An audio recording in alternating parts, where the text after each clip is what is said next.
Dumelang everybody. Hello, my beautiful South African music lovers. I hope you guys are well and that you had a good weekend filled with fun or rest. Rest is always good, yeah? Kinatiro. Welcome to episode 8 of season 2 of I Love Music. A love letter to the sounds of South Africa, baby. It's always fun saying that. And to my new listeners, welcome to the space where we give flowers where flowers are deserved. A space where we celebrate the up-and-coming South African music artists who are keeping our music culture alive. Listen, today's episode is going to be so lovely because, babies, we got ourselves a Yana.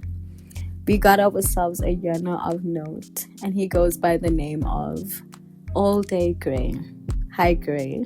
So, a little bit about our artist. He is a musician hailing from the East Rand who creates and specializes in alternative R&B music that takes his experiences, his emotions, his muses, his observations, and turns them into songs that capture what he's feeling. He is inspired by musicians such as Jean Deaux, Miller and The Neptunes, and you can really hear the influence in his music. His music has also gained recognition on platforms such as Ditto Music and Vocal Radio.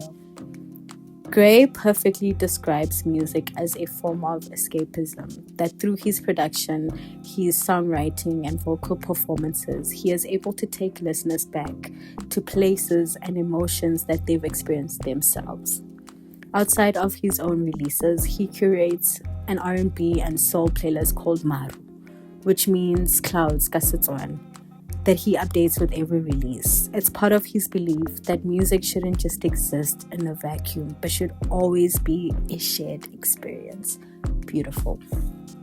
Today, alldaygré will be telling us a bit about the vulnerability that comes with releasing a first project, as well as his collaborations with artists such as Who Did It and Michi.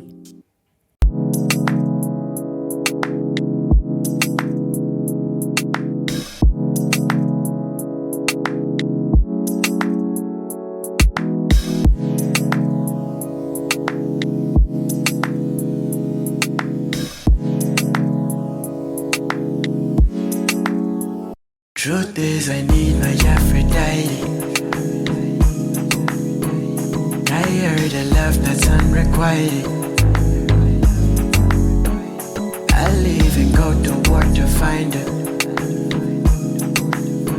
but I think I need my Aphrodite. Moving with looser lips, weakened mind. Find myself giving in to your desires. You beg to differ, then we syncretize. Ube, I think it's time we simplify. Really it's sink or swim, pick a side. Give up or give it in, you decide. If I should let you in to seek and find, or we can start again and realign. Truth is, I need my Aphrodite. Tired of love that's unrequited. I'll leave and go to war to find her, but I think I need my Aphrodite. Hey, come a little closer to me, babe. You need my love, I feel it in your waves. Waiting for you, yeah. We're working on our dreams and our plans that no one else can really understand. Focused on you. Truth is, I need my Aphrodite. Tired of love that's unrequited. I'll leave and go to war to find her, but I think I need my Aphrodite. Truth is, I need my Aphrodite.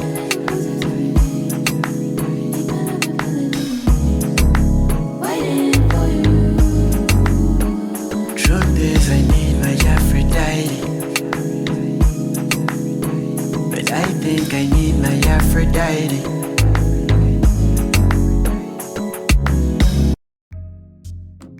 I don't think I could pin down a single production or recording session as like the single most spiritual experience I've had while recording. I think more so just as an idea of how I go about making my music is that I think, and this is like a borrowed idea, it's not something I've come up with by myself. I can't remember if it's necessarily Rick Rubin, Pharrell Williams, or Prince, but it might be like a combination of things that they've said before. But it's in essence that like you as an artist are more so just a conduit for an idea to exist in the world, right? Like that idea sort of vibrates up there at a frequency, and on a specific day when you wake up, that idea will choose you, right? So you will then have to get into your art studio, get into a music studio, and actually put in the work to flesh that idea out. But if you don't, that idea is still going to exist out there, and it will choose somebody else, right?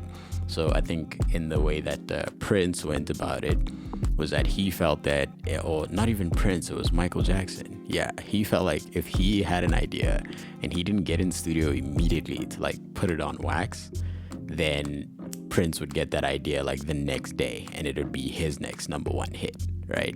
So I think very much in a similar way, where it's like if I get an idea, a lot of the time it's not a conscious effort that I'm making, right? So I can't ascribe that to my own brain or my own talents, because like the ideas literally drop out of nowhere. I'll be driving, I'll be in the shower, I'll be brushing my teeth, I'll just be existing. And I don't necessarily think that I'm special in that sense, right? I think all humans sort of have the ability to be the receptacles for those ideas and things. It's just that not all of us act on them, right? So because there's a lot of people out there who just because of their circumstances or because they've just never given like their own creativity the time of day, will have ideas but not be the ones to flesh them out, it'll skip them. And it'll find the next person who actually makes the time and makes the effort to sit down with the idea and give themselves to it.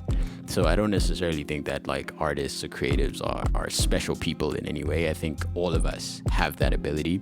We're just the people who actually choose to do the thing, right? Like for you to become somebody like a Pharrell, like a Prince, like a Michael Jackson, there is a day where Michael Jackson just decided that he's going to become Michael Jackson, and so he became. So I think it's very much like that for the rest of us. So yeah, that's kind of how I operate, is that if I get an idea, then I try and just do the thing, because that's sort of the best way to honor your gift and to move as an artist, you know?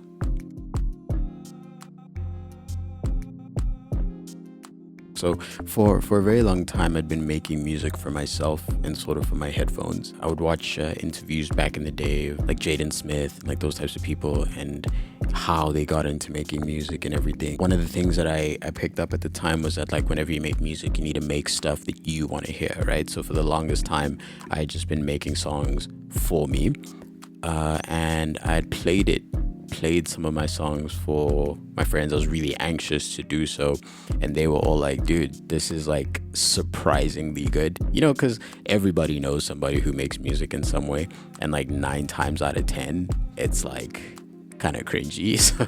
So I always felt a ways about like putting my own music out there. So for the longest time I would just keep that stuff to myself. Yeah, so when I was going about releasing, I started first by just putting songs onto SoundCloud, like no marketing, no like, hey guys, this is me, this is what I do.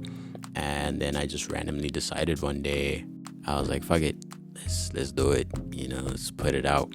Extremely nerve-wracking, because it's like, you know, when you make music for yourself for so long, and especially when you put so much of yourself into your music, where everything is about your experiences, everything is about things that you've seen, and you're taking your thoughts and you're just putting them out there. It's very like nerve-wracking to think of how it's going to be received. But I was very grateful for that first experience, because I think that first experience dictated everything. The first song that I put out was Cruise Control with the Unmastered Fantasy. Shout out to Bro out in Cape Town. I actually don't know if he's still in Cape Town right now. He's all around the world. Reaching out, cold email, like literally just cold email. Found his music on SoundCloud, sent that out. Was like, yo, I think you make really cool stuff. I make cool stuff. We can make cool stuff together. And he was like, hell yeah. And that just worked out so great. Getting the collab, putting it out there. I think that experience and what I felt during that time sort of set the tone for everything else that I did, because it was all just like love, it was all love all around. So that's all that we try to do, is off the love, off the strength. So yeah.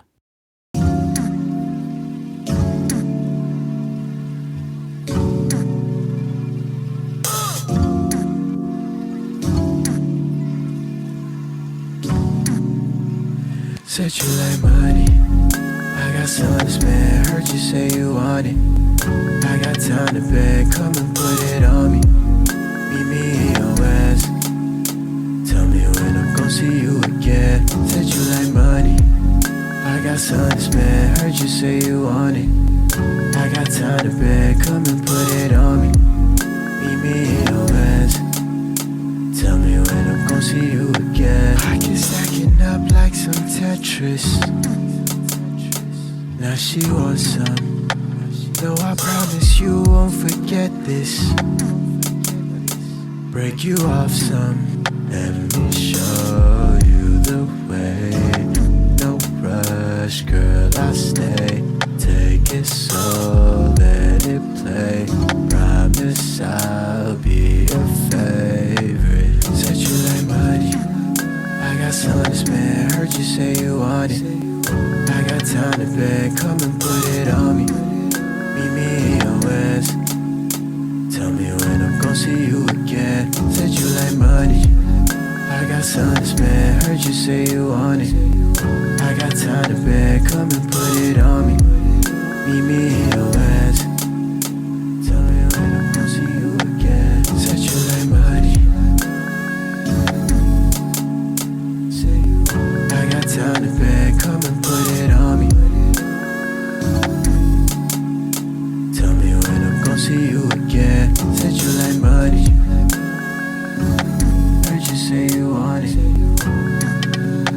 Come and put it on me.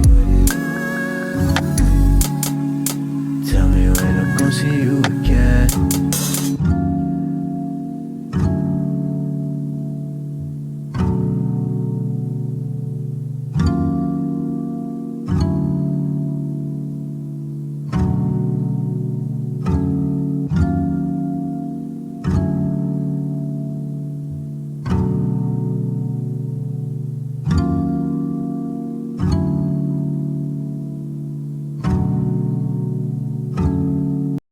I end up making a song with the homie Isaiah. He drops it on his birthday. His homie Raf, aka Who Did It, then hits me up and sends me a couple beats. Then that's essentially how Hot Balloon comes about. Hot Balloon goes crazy, and from there, it's just about honing the craft. So COVID happens, I'm in the crib, just figuring out how to move, how to make music, how to put it out. So eventually I'm just doom scrolling on Instagram. I come across a songwriting challenge by an artist named Julia Church. She puts an instrumental up. So I wrote a verse to it, put it up back to that instrumental, and I just look through the comments and the hashtag, and I look at what other people have done with it. And there's this one that I listen to and I'm like, oh my goodness, this person's voice is so perfect. It's so good. And then I reach out to them. She was really receptive, really cool. And that's how I ended up working with Michi. And that's how Aphrodite came about. Super fun process for that one. In between the ones where I'm doing vocals, I'm also dropping some stuff on my SoundCloud as a producer, and that's how I end up working with the homies out at Fourth Studio. All of it snowballs over time. You just need to stand behind your shit 10 toes and push it as much as you can. You're gonna get 100 no's. I say now how it's oh, it's so good, the music is reaching people and all this stuff, but there's so many more DMs that I sent that haven't been responded to. There's so many emails I sent out that just didn't get responded to either.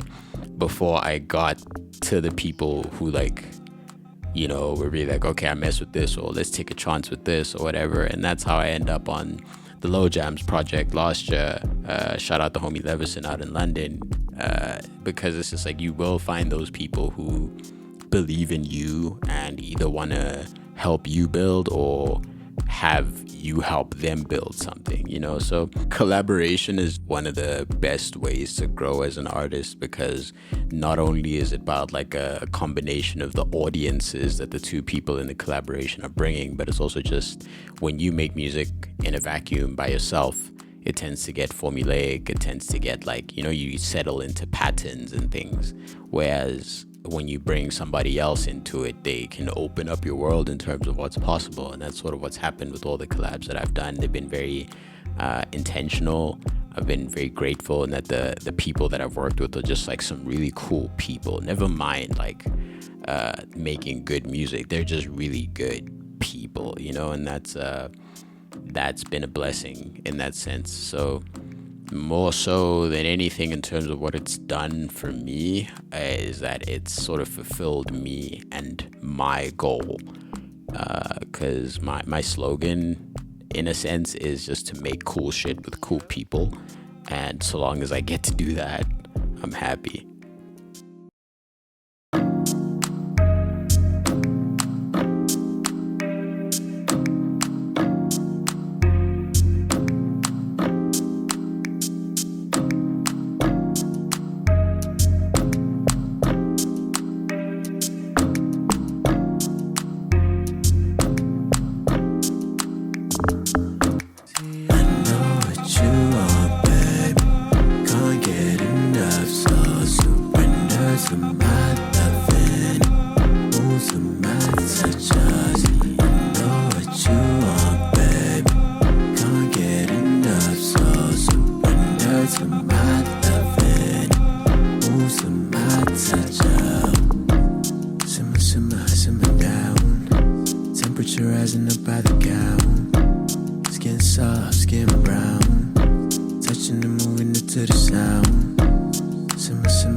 Anyone who knows me knows that I am a sucker for a good love song.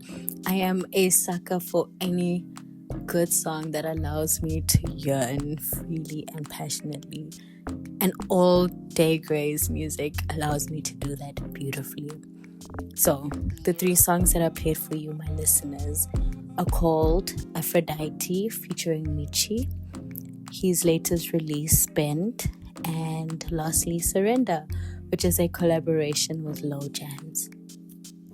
If you guys enjoyed these 3 songs as much as I did and would like to hear more, then you can find alldaygré on platforms such as Spotify, Apple Music, SoundCloud, Ditto Music, and a whole lot more.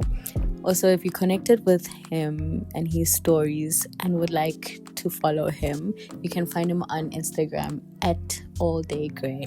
Spelling should be in the description box below. Yeah, what an episode. It's just too bad it has to come to an end though. But thank you so much, Gray, for being part of I Love Music and for sharing a bit of you with us today. My fellow South African music lovers, you guys make me want to cry. Thank you so much for your support. I really do appreciate it. And you guys, I hope you know that. I really hope you know that. And if you like this episode, then you know what to do again. Good. My people, please keep safe. Please keep warm. Until next time. Mwah. Bye.